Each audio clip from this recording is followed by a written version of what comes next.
السلام عليكم، ورجعنا لكم في حلقة جديدة. وفي الحلقة دي هنتكلم عن سؤال اتسأل لي كتير الفترة اللي فاتت. كانت ناس كتير قوي كل ما تخش تسألني تقول لي مثلا عايزين كاميرا، اقول له مثلا انت عايزها شطر عالي ولا شطر واطي، يقول لي ايه الشطر ده؟ طب ايه لازمته الشطر ده؟ طب هو اصلا لازمته في الكاميرا؟ طب هو بيعمل ايه؟ طب ازاي اعرف ان الشطر الكاميرا عالي او واطي؟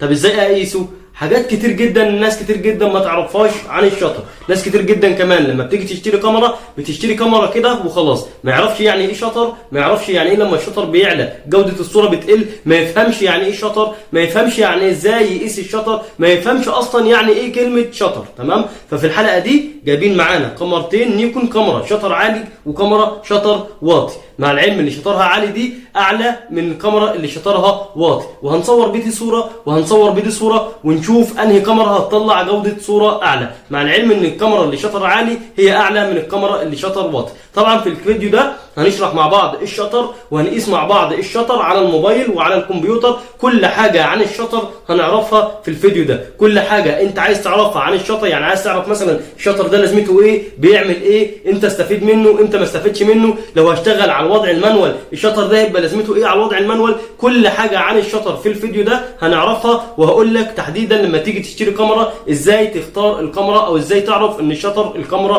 قليل او عالي. تابع الفيديو ده للاخر علشان ان شاء الله تستفاد وتعرف كل حاجة عن الشطر. يلا تابع الفيديو.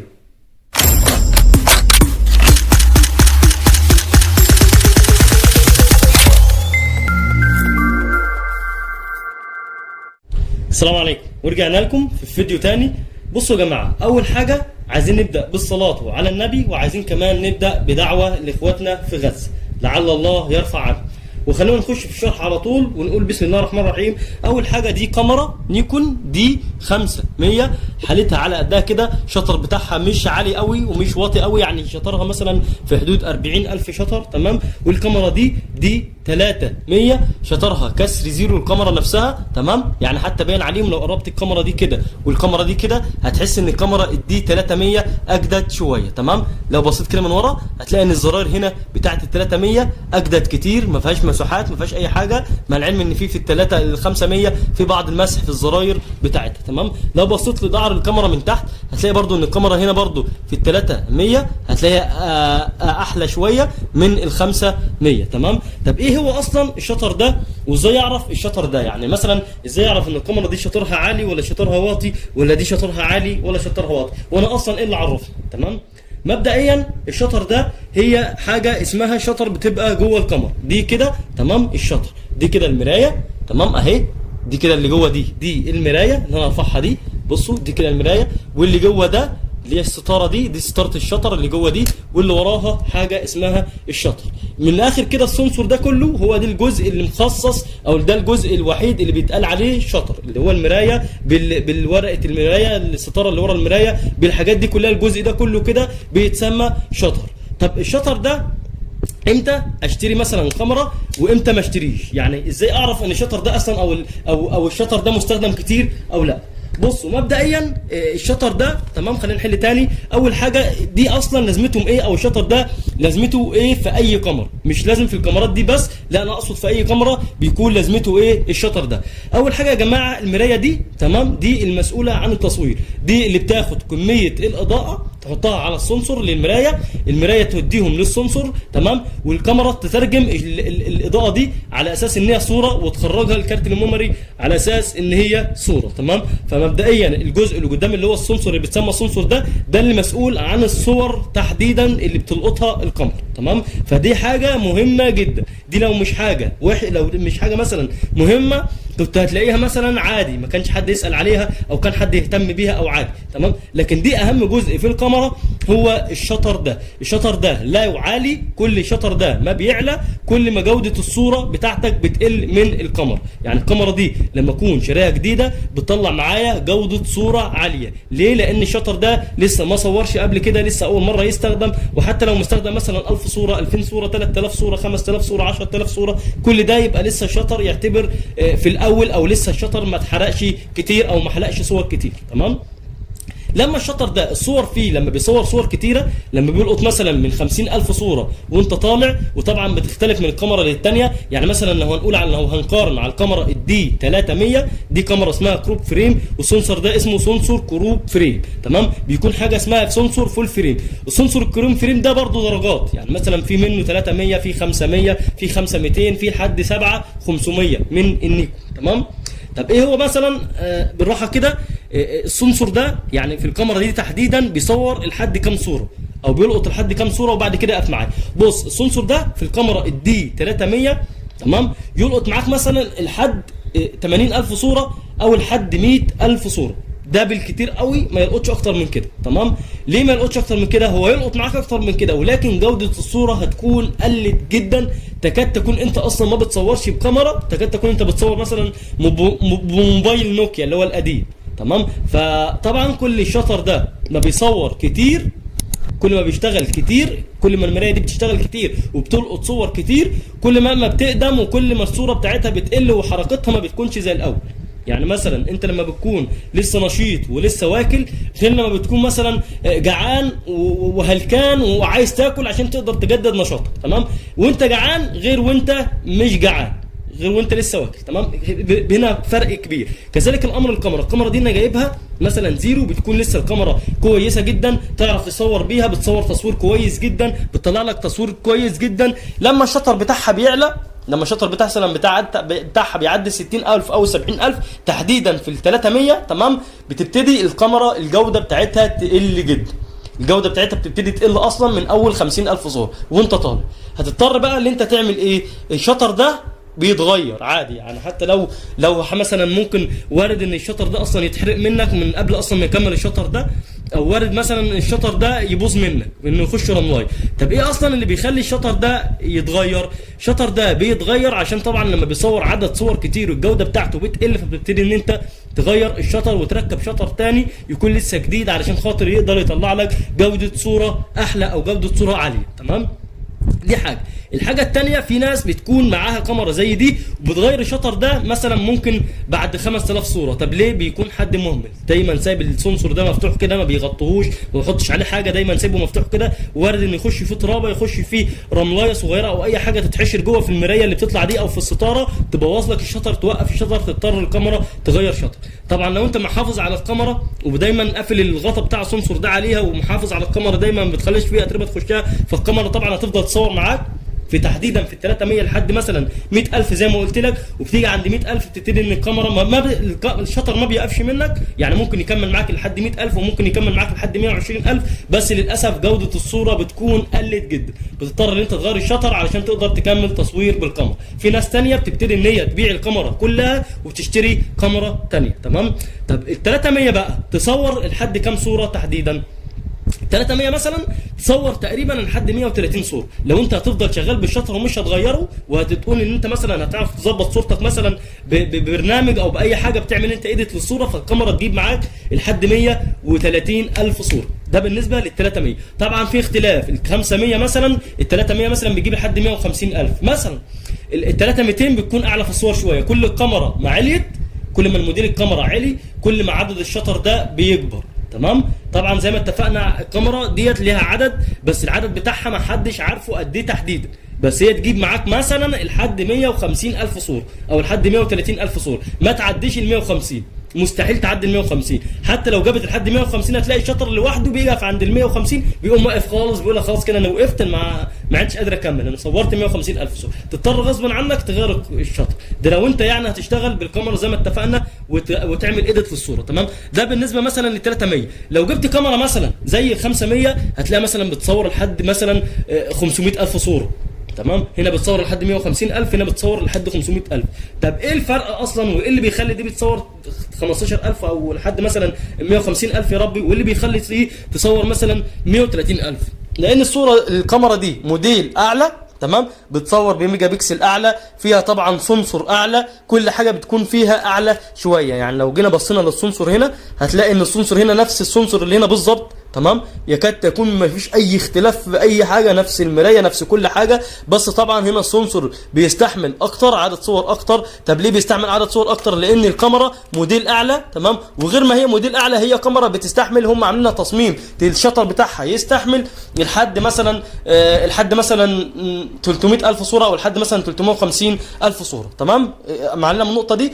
حاجه تانية برضو حابب افهمها لك، ليه مثلا الكاميرا ال 500 بتستحمل اكتر؟ لان ال 500 زي ما قلنا موديل اعلى، بتصور ب 18 ميجا بكسل، فيها اوبشن اعلى اللي هي مثلا فيها شاشه متحركه بتدعم اللغه العربيه، بتنزل بعدسه احدث من العدسه من الكاميرا دي. لكن الكاميرا الدي 300 تستحمل معاك لحد 150,000، للاسف ما بتدعمش اللغه العربيه، للاسف ما فيهاش شاشه متحركه، يعني الاوبشن اللي فيها على قده. الحجم الكاميرا نفسها صغير عن حجم الكاميرا ال 500. لو جيت بصيت لل 500 هنا وبصيت لل 300 هنا هتلاقي حجم ال 300 اصغر شويه. تمام، ليه؟ لان الكاميرا دي معموله ان هي تستحمل مثلا زي ما قلت لك 100 و 350,000 صوره مثلا. تمام، لو جينا مثلا علينا بالكاميرا شويه، جينا مثلا نقول مثلا 5300، هتلاقي ال 5300 دي مثلا 500,000 او لحد 700,000 صوره. تمام، ال 5500 مثلا تتصور مثلا لحد مثلا 900,000 صوره. تمام، كل ما الموديل بتاع الكاميرا عالي كل ما بقت الكاميرا تصور عدد صور اكتر. طبعا في حاجه اسمها 700 دي مثلا تصور لحد 250,000 صوره او لحد ما انا مش عارف تحديدا كل كاميرا بتصور لحد قد ايه، عشان برضو ما اقولش كلام انا مش عارفه. تمام، ولكن انا اقدر اقوله لك ان كل كاميرا من دي بتكون ليها ملهاش عدد معين في التصوير، ملهاش عدد معين اللي هي تصوره وتقف. كل كاميرا بيكون على حسب المحافظه بتاعتك انت، يعني لو انت حافظت على الكاميرا تفضل تصور معاك. لكن لو ما حافظتش طبعا بيكون الشطر معاك بيتحرق بسرعه. يعني لو انا انسان مش محافظ وماسك الكاميرا كده مثلا دايما كل وانا بصور ما بمسحش الكاميرا بتاعتي، ما بهتمش بيها، دايما قبل ما اركب العدسه لازم طبعا بنمسح الحواف بتاعه العدسه من هنا بمنديل او باي حاجه بيكون دايما معانا في الشنطه عشان خاطر ما يكونش عليها اتربه وتخش في الكاميرا. دايما بمسح السنسور، دايما محافظ على الكاميرا، دايما محافظ على الكاميرا وعلى الادوات بتاعتي، كده بطول من عمر العده بتاعتي او من عمر الكاميرا بتاعتي. طب لو انا بقى ما بحافظش وبعد ما بصور بقى من الكاميرا كده في اي مكان بسيب السنسور مفتوح، ما بمسحش العدسه قبل ما اركبها، ما دايما ما بهتمش بالكاميرا ولا بمسحها ولا بعمل اي حاجه ولا جايب طقم نظافه للكاميرا ولا اي حاجه من الحاجات دي، يبقى للاسف كده انت بتاثر من عمر الكاميرا، وممكن الكاميرا بتاعتك او الشطر بتاعك يضرب منك بعد، يعني مش هقول لك بقى 20,000 صوره ولا 30,000 صوره، ممكن بعد 5,000 صوره الشطر يضرب منك وتروح تغير شطر للكاميرا. كمان الحاجه الثانيه اللي بيخلي الشطر عندك يقف ركنه الكاميرا. يعني لو انت لكن الكاميرا فتره طويله ركنها مثلا سنه او سنتين او 3 سنين، حاول كل شهر تطلع الكاميرا تلقط بقى بس لقطتين علشان الشطر ده ما يقفش، وعلشان برضو البطاريه بتاعت الكاميرا ما تبصي منك، فلازم تتاكد من الحاجات دي. تمام، خلونا بقى نجرب الكاميرات. خلينا نجرب الكاميرا دي نصور بيها صوره، ونجرب الكاميرا الثانيه ونصور بيها صوره، ونشوف الاختلاف ايه، نشوف فعلا عدد الشطر فيه اختلاف. يعني مثلا هنقيس مع بعض، طبعا هنصور على الكارت الميموري دي من الكاميرا دي صوره ومن الكاميرا دي صوره، وطبعا بعد ما هنصور هنجرب الكاميرتين وهنقيس الشطر بتاعهم عن طريق الموبايل وعن طريق الكمبيوتر. الحلقه دي معلش هتطول شويه بس عشان اعرفك كل حاجه عن الشطر. تمام، خلينا نبدا اول حاجه بالكاميرا الدي 300. تمام، خلينا نركب كارت الميموري، طبعا هي فيها البطاريه اعتقد بتاعتها اهي. تمام، خلينا نفتح الكاميرا، ادي الكاميرا فتحت. خلينا مثلا هنصور صوره للكاميرا دي كده، وتمام، وهصور الصورتين على الوضع المانوال اللي على الوضع الاوتوماتيك للكاميرا. طبعا دي الكاميرا الدي 300 اللي هي اللي انا قلت لك عليها الشطر بتاعها كسر زيرو. هنجرب الكاميرا نصور بيها صوره.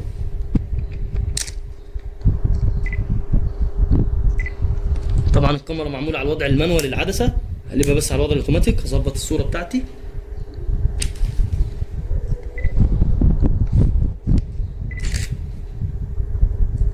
ادي الصوره اهي. تمام، معرفش الصوره ظاهره عندكم حلوه ولا ايه، بس هي الصوره بتاعتها جميله، يعني انا شايفها جميله في الكاميرا. تمام اهي. اصور برده صوره ثانيه برده بالعدسه، انا اصور كمان صوره والعدسه والكاميرا واقفه كده.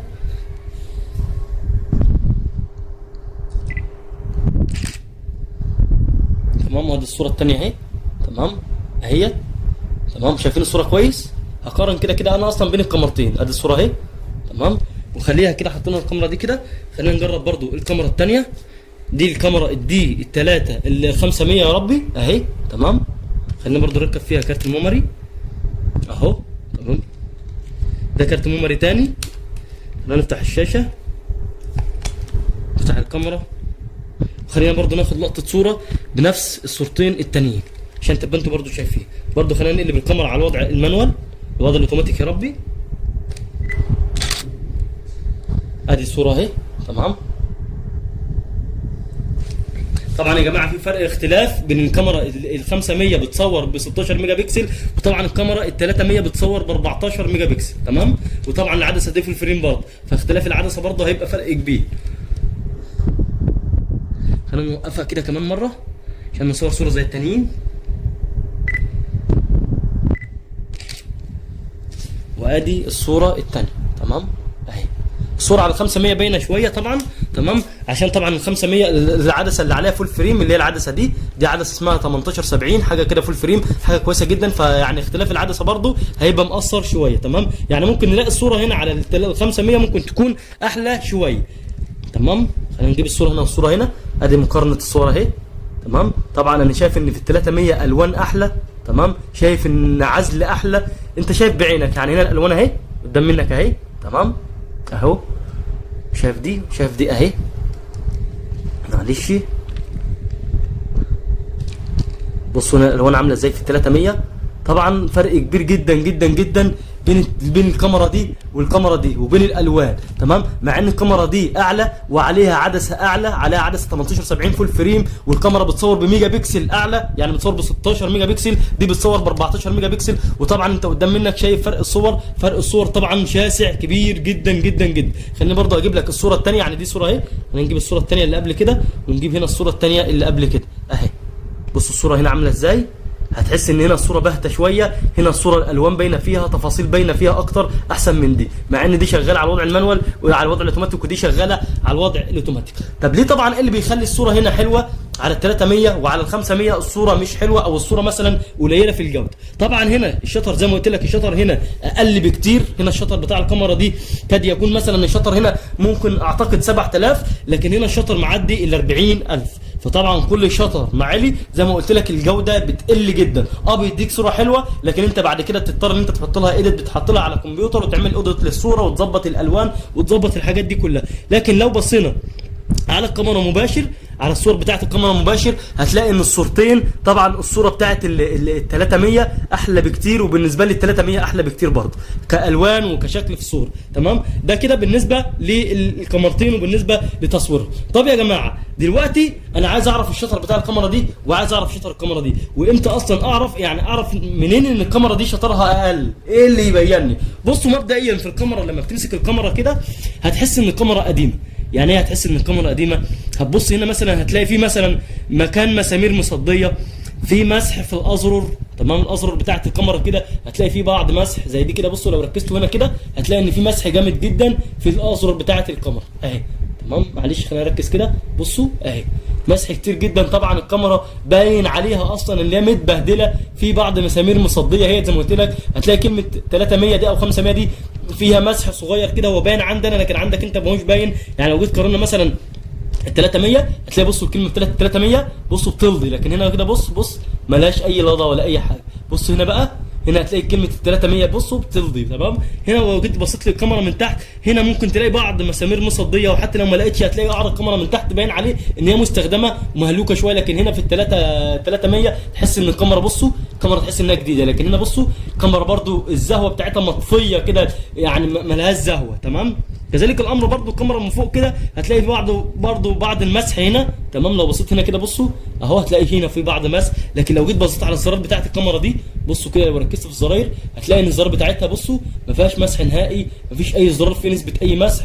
حتى زرار المسح نفسه انه اكتر زرار بتستخدمه ما فيهوش مسح، جميع زراير الكاميرا بتلضي. معنى كده ان الكاميرا لسه ما شاء الله عليها الشطر بتاعها قليل تمام. قبل ما تشتري كاميرا من اي حد لازم طبعا تقول له اني يقيس لك الشطر بتاعها، لازم يعرفك الشطر بتاعها قد ايه. لو هو ما قاسلكش الشطر بتاعها فاحنا ان شاء الله في الفيديو ده برضه هنقيس الشطر بتاع الكاميرا دي وبتاع الكاميرا دي، هنقيس على الموبايل وهنقيس على الكاميرا وهنقيس على الكمبيوتر. طبعا هنقيس على الموبايل الكاميرا اللي هي بتاعت الدي 300 دي، لان الكارت ده اللي بيركب في الموبايل، انا جايب الكارت ده عشان بيركب في الموبايل عشان كده. وهنقيس طبعا هنا بتاعت ال 500 على الكمبيوتر، عشان طبعا اعرفك ازاي تقيس على الموبايل، وفي نفس الفيديو ازاي تعرف تقيس على الكمبيوتر. طبعا كده اتكلمنا عن كل حاجه في الشطر، وطبعا عرفتك ازاي تعرف ان الكاميرا الشطر بتاعها قليل. طبعا بتلاقي ان الكاميرا فيها زهوتها، كاميرا جديده. هنا حتى بصوا البتاع بتاعتها موجوده، بتاعت بلادها دي، الجلده بتاعت بلادها دي اللي بتتخلع دي اهي. لو جيت خلعت دي كده بصوا دي بتتخلع خالص اهي، هتلاقي برده ان هي تحتها نظيف تمام. انما في ال 500 مثلا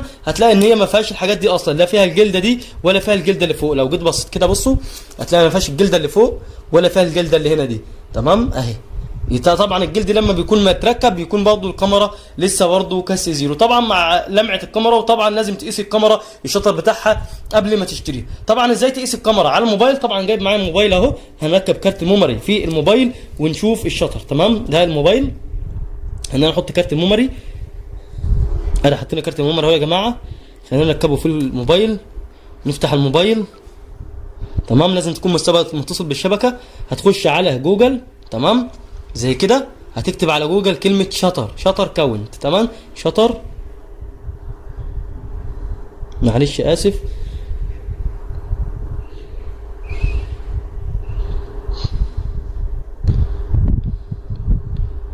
هنكتب شطر كاونت زي كده بالعربي تمام. هنبحث، هيجي لنا اول موقع زي كده قدامك اهو، كاميرا شطر كاونت. هتخش عليه، تخش على الكاميرا شطر كاونت دون. بعد كده يقول لك اختار ملف، هتختار ملف زي كده تمام. هتخش انت تختار ملف، طبعا هتختار الصور. بعد كده هنخش على الالبوم، هننزل تحت كده شويه هنلاقي الصور نزلت في الاستوديو. هنختار اخر صوره احنا مصورينها، وبعد كده هنضغط هنا تمام هنا. وبعد كده لو الشطر بتاع الكاميرا عالي فالموبايل هيغيب شويه وهو بيقيس الشطر. لو شطر الكاميرا واطي هتلاقي دقيقه او دقيقتين وهيبان لك الشطر. فاحنا هنستنظر الدقيقتين دول وهنرجع لكم تاني. طب يا جماعه ادي الشطر كده اتقاس اهو، ده كده شطر الكاميرا تمام. هتلاقي طبعا مكتوب تفاصيل الكاميرا كلها، ان مكتوب لك هنا كاميرا نيكون دي 300 تمام. كل حاجه تفاصيل عن الكاميرا. ده كده الطريقه عشان تقيس على الموبايل، دي كده الطريقه بكل سهوله. طبعا هننتقل دلوقتي للكمبيوتر ونكمل بقيه الشرح، او هنقيس الشطر بتاع الكاميرا ال 500 على الكمبيوتر علشان برضو نشوف التصوير عامل الشطر بتاعها عامل قد ايه بالظبط. طب يا جماعه جينا للكمبيوتر، هنعمل على الكمبيوتر زي ما عملنا على الموبايل بالظبط. هتخش اول حاجه على جوجل، وبعد كده هتكتب في البحث شطر كاونت زي ما كتبنا على الكمبيوتر زي ما كتبنا على الموبايل يا رب بالظبط. بعد ما نكتب شطر كاونت هنعمل بحث، هنخش على اول جمله اللي هي قابلنا كاميرا شطر كاونت، هتضغط عليها هيدخلك للصفحه اللي بعد كده اللي هي الصفحه دي. هتضغط على كلمه اختيار ملف اللي هي اللي تحت. بعد ما تضغط عليها هيدخلك للصفحه بتاعه الكمبيوتر اللي هي دي تمام. هتختار الصوره بالشكل ده كده، معلش انا خافي بس عشان في صور خاصه. بعد ما نختار الصوره هتعمل ابلود. بعد ما هنعمل ابلود هتلاقي على طول الشطر ظهر لك زي كده. طبعا انا جريت المسافه، خدت مسافه كبيره، بس انا طبعا حاولت اختصر لك الموضوع. بعد كده الشطر هيظهر معاك زي ما انت شايف كده. كده الشطر بتاعها ظهر 25531. ده كده بالنسبه للشطر بتاع الكاميرا النيكون ال 500. طب يا جماعه بعد ما قسنا الشطر طبعا بتاع ال 500 وال 300 كده عرفنا الفرق بين الشطرات ايه تمام. يا رب اكون قدرت افيدك في الحلقه دي. كمان كان في حاجه كده حابب اعرفك عليها على السريع كده. دايما حافظ على كاميرتك. لو انت ما عندكش طقم نظافه فاشتري دايما طقم نظافه. خليك دايما منظف كاميرتك، ما تحاولش ان انت مثلا تبخل على العده بتاعتك. دايما لو معاك عده حاول تجيب لها احلى شنطه تكون بتقفل كويس، حاول تحافظ عليها، حاول تجيب لها طقم نظافه. طقم النظافه ده ممكن يكون ب 300 جنيه ب 400 جنيه، لكن معلش هيحافظ لك على نظافه كاميرتك. حتى لو جيت تبيع الكاميرا بعد سنه بعد سنتين هتبقى الكاميرا معاك نظيفه وهتقدر تبيعها بسعر كويس. لكن للاسف لو ما حافظتش على الكاميرا ممكن تضرب منك شطر في اي وقت طبعا بعد فتره صغيره، وتيجي تبيع الكاميرا تلاقي نفسك خسران فيها 1000 او 2000 جنيه. تبقى خسرت الكاميرا من ناحيه وخسرت فلوس من ناحيه وما كسبتش اي حاجه. لكن لو حافظت على الكاميرا بتاعتك هتلاقي نفسك محافظ على فلوسك ومحافظ على الكاميرا، جوده الصوره طالعه معاك كويس، كل حاجه معاك متظبطه. طبعا الناس اللي ما كانتش تعرف حاجه عن الشطر يا رب اكون قدرت افيدك، يا رب اكون قدرت اوصل لك معلومه. لو ما بتعرفش تقيس الشطر قيس بالطريقتين اللي قلت لك عليهم دول. طبعا يا جماعه حاجه مهمه جدا، لازم وانت بتشتري كاميرات مش فرق خالص الشطر. يعني مثلا لو كاميرا انا بشتريها زي ال 300 شطرها مثلا 3000 صوره او 10000 صوره مش هيفرق معاها، لان شطر 3000 او 10000 ده مش مقياس على كاميرات زي كده. تمام. لو كاميرا عاليه زي كاميرا مثلا دي 700 او دي 7200، الكاميرات دي بتستحمل تصوير عالي، يعني ممكن تصور معاك مثلا لحد 800000 صوره او لحد مثلا 700000 صوره الكاميرات دي. تمام. فطبعا لو هي الشطر بتاعها 50 او 60 فده كده مش عالي، عشان لو مثلا انت بتشتري كاميرا من حد قال لك ده شطر الكاميرا مثلا 50000 لو هي 700، او قال لك مثلا 30000، ما تقولش لا ده شطرها عالي والشطر بتاعها مش عارف. لا، على حسب المحافظه. لو هو محافظ على الكاميرا زي كده، حتى لو هي الشطر بتاعها مثلا معدي 30000 وهو محافظ عليها، فما تقلقش من الكاميرا خالص. الكاميرا الوحيده اللي تقلق منها ان الكاميرا اللي مش متحافظ عليها، اللي هي ايه، هتلاقي فيها جلد متقطع، هتلاقي الكاميرا متهانه، منظر الكاميرا متهان، المتخربشه، العدسه بتاعتها متخربشه، الشاشه بتاعتها متخربشه، الزراير متمسحه، كاميرا ضايعه ملامح، دي ما تشتريهاش. ولو قال لك خدها ببلاش ما تشتريهاش. تمام. اما الكاميرا لو مهما تكون شطرها عالي، يعني مثلا لو كاميرا مثلا 500 زي دي، شطرها مثلا 40000 زي كده، وحاله الكاميرا حلوه، يعني حاله الكاميرا باين انها جديده، الكاميرا مثلا زي ما قلت لك كده ما فيهاش مسح في الزرار، الكاميرا متحافظ عليها، اعرف ان الكاميرا دي كانت مع حد محافظ، الكاميرا دي هتصور معاك، هتطلع صور كويسه. لكن لو الكاميرا متهانه زي كده، متهربده، زرار ممسوحه، مش عارف ايه، فالكاميرا دي هتطلع معاك صوره حلوه. مش معنى كده ان التصوير بتاعها وحش وان هي مثلا الصوره بتاعتها ضايعه خالص، لا، صورتها جميله جدا، ولكن بس هي الصوره بتاعتها بتكون باهته شويه، طبعا عشان الشطر بتاعها عالي وعلشان كانت انسان مش محافظ. طبعا لو بصيت كده، بص هتلاقي الصوره، بص عامله ازاي، هتلاقي الصوره بتاعتها برده جميله وكل حاجه تمام، بس هي محتاجه طبعا بعض اديت منك، ان انت تعمل لها اديت، او ان انت مثلا تدخل الصوره على الكمبيوتر وتعمل لها شويه اديت، مش عارف ايه. دي صور كمان كنا احنا مصورين، يعني الصور بتاعتها ان احنا صورناها اهي، ما شاء الله الصور حلوه ونظيفه مش وحشه، ولكن محتاجه بعض تعديلات في الصوره على الكمبيوتر، انت مثلا تظبط لها الدنيا، برضو تظبط الوانها، تظبط العزل، تظبط مش عارف الحاجات دي كلها. تمام. فمعنى كده، مش معنى كلامي ان كل شطر في كل كاميرا في الدنيا شطرها معدي ال 40 ان الكاميرا دي تخاف منها وان هي ما تصورش بيها وان الكاميرا دي ضايعه. لا، زي ما قلت لك، لو الكاميرا مع حد محافظ والكاميرا جديده والكاميرا ما شاء الله عليها حلوه، خد الكاميرا وانت مغمض ما تسالش ليه، هتلاقي الصور بدل هو محافظ عليها ومحافظ على السنسور ومحافظ على كل ده، هتلاقي الدقه بتاعتها حتى لو الكاميرا معديه ال 100000 وهو محافظ على الكاميرا وبمسحها وكده، هتلاقي لا، الشطر بتاعها شغال حلو، ما فيهوش اتربه دخلت فيه، مش معطلاه، مش عارف ايه الكلام ده كله. اما زي ما قلت لك، لو الكاميرا مثلا ملامحها ضايعه، فيها قطع في الجلد، فيها مش عارف ايه، بالذات الكاميرات ال700 ناس كتير جدا بتكون عرضها مثلا شطر 80000 و90000، وناس كتير جدا تخاف تشتريها.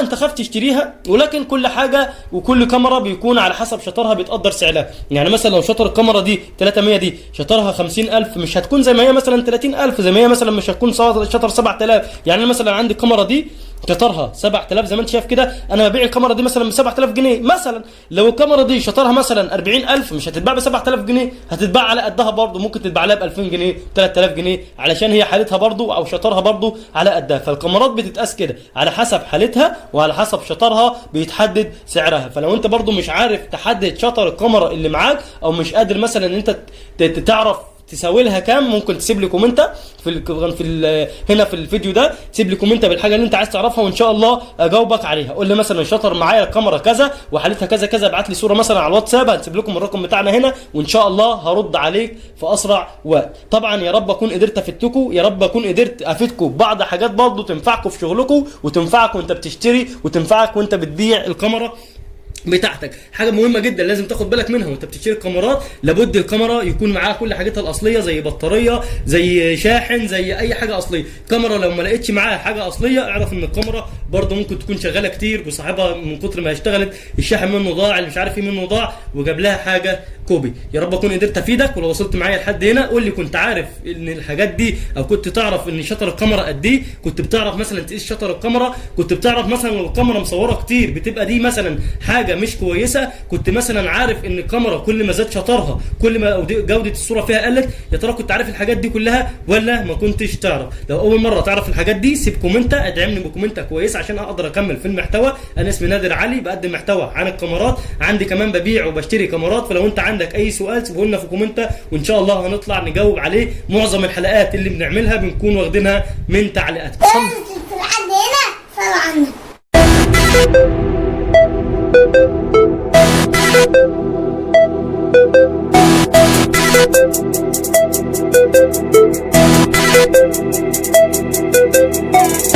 النبي